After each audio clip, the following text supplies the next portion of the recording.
Apollo, show your love for Snoop Dogg.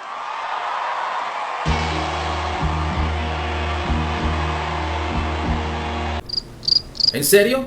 ¿De pana? O sea, hiciste lo mismo que en el mismo universo. Dijiste el nombre equivocado. Yo me llamo Jobse, no Snoop Dogg. Yo sabía que era un error contratar a este tipo como animador. What the fuck? Bienvenidos a un nuevo episodio de Su Santidad Presenta. ¡Qué emoción, qué emoción, qué emoción! El siguiente contenido no busca ofender ni desprestigiar a nadie.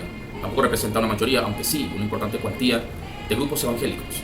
La misión de hoy es educar e informar a través de hechos concretos y datos verificables, de modo que quienes vean este video tengan un mejor entendimiento. Si usted es un fanático religioso y político, no pierda su tiempo y pase al siguiente canal. ¿Aló? ¿Abuela? Abuela, no puedo. Abuela, no, abuela, no puedo. Estoy grabando un video para YouTube. ¿Qué? ¿Estás en el supermercado? Cómprame los frutilupis. Abuela, ¿tú sabes cuáles son los frutilupis? Los aritos de colores. Sí, eso. Ok. Nadie se ha preocupado tanto por mí. El evangelismo es una presencia en la política regional que no puede negarse. Un término que atrae a teólogos y analistas de todas las corrientes. Pero, ¿de qué se trata esto? ¿Quiénes conforman los lobbies políticos del evangelismo? ¿De qué forma pueden influir en la política regional? ¿Cuál es la ventaja de los políticos al fusionarse con estas iglesias?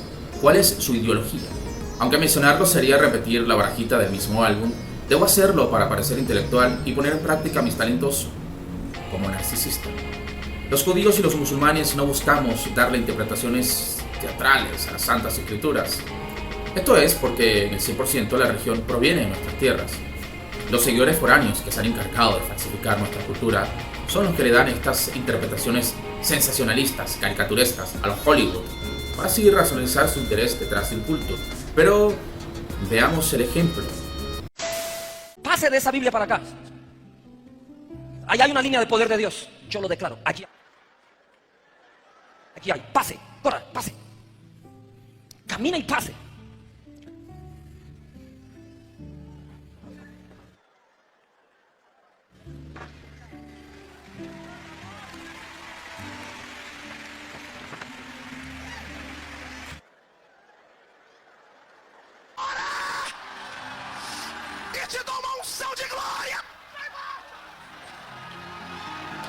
Esta cosa es real, hijo. Como cosa rara, la política regional está cada vez más condicionada por el evangelismo. Las distintas corrientes como el pentecostalismo, el neopentecostalismo, por mencionar algunas corrientes del protestantismo, no solo han ido desplazando al catolicismo, sino que también a formaciones políticas fuertemente establecidas. Innegablemente han ido ganando terreno y seguidores en la región. El caso más relevante lo vemos en países más tradicionalmente católicos como México y Colombia. Pero, ¿cómo es que lo han logrado? Bueno, hay distintas cuestiones que lo explican.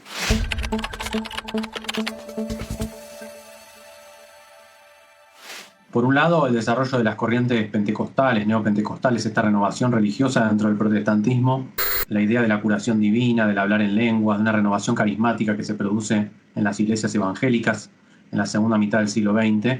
Y en los últimos años, el desarrollo de lo que se llama la teología de la prosperidad, ¿no? Que es esta idea de que los fieles tienen que donar una parte de lo que se llama el diezmo, una parte de sus ingresos. Eso va a redundar en su vida en un florecimiento personal, afectivo, económico, algo que representa muy bien algunas de las aspiraciones de los sectores populares latinoamericanos.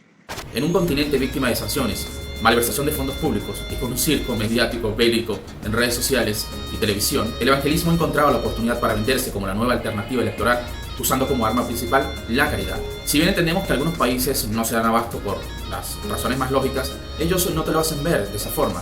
Al regalarte una ayuda pública, te venden una ideología, una condición social, o estás con nosotros o en contra. No es coincidencia que esto suceda justamente en países con índices de pobreza o problemas económicos inducidos. Con mención especial ponemos de ejemplo a Venezuela y el caso de las sopas y aquellos meetings donde se llegó a jurar que la política no era lo que se buscaba, y ahora vemos al famoso pastor evangélico convertido en diputado de la Asamblea Nacional. El poder evangélico se asienta sobre dos pilares.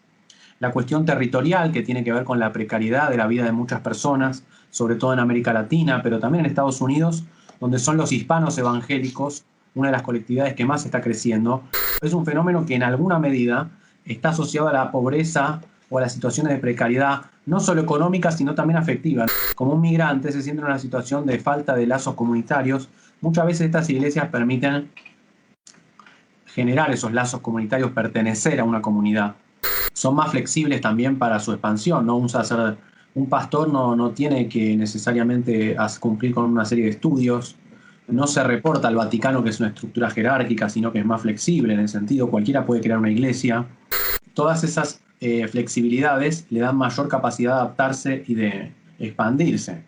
Los evangélicos saben propagar su fe de forma mediática, caricaturesca, pero no necesariamente de forma fracasada. Lo mismo ocurre en el campo de la política. Estas iglesias compran medios, espacios en los medios. Los pastores aparecen como influencers, como en las redes sociales, se muestran como individuos exitosos nuevamente. A nivel afectivo, a nivel económico, las familias, ¿no?, de los pastores son representativas para el núcleo de los fieles como aquellos que han sido exitosos y venden como una especie de consejos de autoayuda muchas veces sobre cómo ser exitoso en las relaciones amorosas, en las relaciones de familia, de pareja, etcétera, que también es una de las claves, me parece, del éxito de los neopentecostales y pentecostales. Entonces el poder evangélico se estructura sobre dos pilares, la cuestión territorial y la cuestión mediática, que es lo que después se traslada a la arena política. El interés de los evangélicos en la política es muy reciente. Hasta mediados de los 70 la consideraban como una actividad infernal y altamente corrupta, pero una vez que decidieron meterse, lo hicieron muy en serio. Y perdonen si los dejo de evidencia o le descurre el agua tibia, como quien dice, pero en líneas generales los evangélicos se identifican más con la derecha. Esto se debe a su extraordinaria coincidencia que tienen con su postura en cuanto al aborto, al feminismo, a los movimientos LGBT e incluso a la propia libertad de expresión. Si tu congregación no te autoriza, no puedes emitir una opinión. Los evangélicos. Todos esos factores que mencionaste fueron muy importantes, pero a fin de cuentas, fueron los evangélicos quienes facilitaron el triunfo de Bolsonaro, en particular los sectores de la población evangélica que ya tenían tiempo en la política. Yo analicé los resultados de las últimas 3 elecciones presidenciales en Brasil a nivel municipal, y en 2018, Jair Bolsonaro ganó por mucho en municipalidades cuya población evangélica excede el 20%. En cambio, en las elecciones pasadas, las del 2010 y 2014, los votos de los evangélicos se dividían entre 2 candidatos, el del Partido de los Trabajadores y el del Partido Socialdemócrata Brasileño. ¿Y qué pasó? Mi teoría es que a pesar de que los evangélicos siempre han tenido presencia política en Brasil, en los últimos años comenzaron a volverse un grupo más cohesivo. De hecho, justo antes de la segunda vuelta de las elecciones de 2018, publicaron un manifiesto de 65 páginas que se parece mucho a un plan de gobierno. Tiene propuestas para reformar la seguridad, el Estado, la economía y otros temas asociados a esos valores sociales que ellos consideran morales. Así que mientras que en las elecciones de 2010 y 2014 aún estaban divididos y no tenían un candidato claro a quien apoyar, en 2018 Bolsonaro apareció como la persona ideal para llevar a cabo esta agenda política. ¿Usted cree que el presidente Bolsonaro va a adoptar las políticas que se proponen en ese manifiesto? Creo que ya lo está haciendo. Por ejemplo, durante su campaña, Bolsonaro dijo que iba a reducir el número de ministerios en Brasil. Y la manera como lo está haciendo es fusionándolos, muchas veces de acuerdo a las mismas pautas establecidas por los evangélicos en su manifiesto. En la agenda de los políticos evangélicos no solo están las iniciativas de cosas que quieren hacer, sino también de cosas que quieren parar. Denos ejemplos de eso. Hay varios proyectos de ley en este momento en el Congreso de Brasil para revocar derechos de la comunidad LGBT, como el matrimonio igualitario. También hay un proyecto de ley antiaborto que está circulando. Y como ahora los evangélicos tienen amplia representación en el Congreso, se espera que van a negociar con Bolsonaro al respecto. Básicamente, ayudarán a Bolsonaro a implementar sus reformas si él los ayuda a conseguir que se aprueben sus proyectos de ley. Pero, ¿por qué no alarmarse si un católico, un judío o un musulmán toma posición de poderes políticos y sí cuando lo hace un evangélico? ¿Un pastor evangélico sería un buen líder para una nación que tiene interpretaciones distintas a la suya o sencillamente diversidad religiosa? Primero, por esta vocación que a veces tienen de presencia en el Estado, de querer imponer sus criterios, sus concepciones religiosas como si fueran las únicas válidas, ¿no? Ya no tratar de influir de forma secundaria, como solo como un grupo de presión, sino elegir sus propios presidentes, sus propios ministros, diputados, para ya tener un bloque de representación propio, orgánico en los congresos, en los medios de comunicación, etcétera, ¿no? Claramente esta presencia, digamos, esta búsqueda desde el Estado de imponer un criterio religioso antipluralista, por eso yo señalo en el libro que tiene que haber un pacto de las fuerzas políticas que crean en la defensa del Estado laico como para establecer una especie de cordón sanitario, ¿no? restringiendo la posibilidad de que estos grupos tengan una presencia en el Estado que termine inclinando la balanza hacia un Estado más religioso, ¿no? Para algunos, el poder y la forma de pensar de los evangélicos supone un peligro para la diversidad religiosa, los estados laicos e incluso para la propia democracia. Para otros, un aliado poderoso capaz de ganar terrenos difíciles y una manifestación del gran poder divino. Pero sin lugar a dudas, para todos, el evangelismo ya dejó de ser un culto religioso para ser ahora un culto político. El pueblo ha perdido la confianza en la clase política nacional.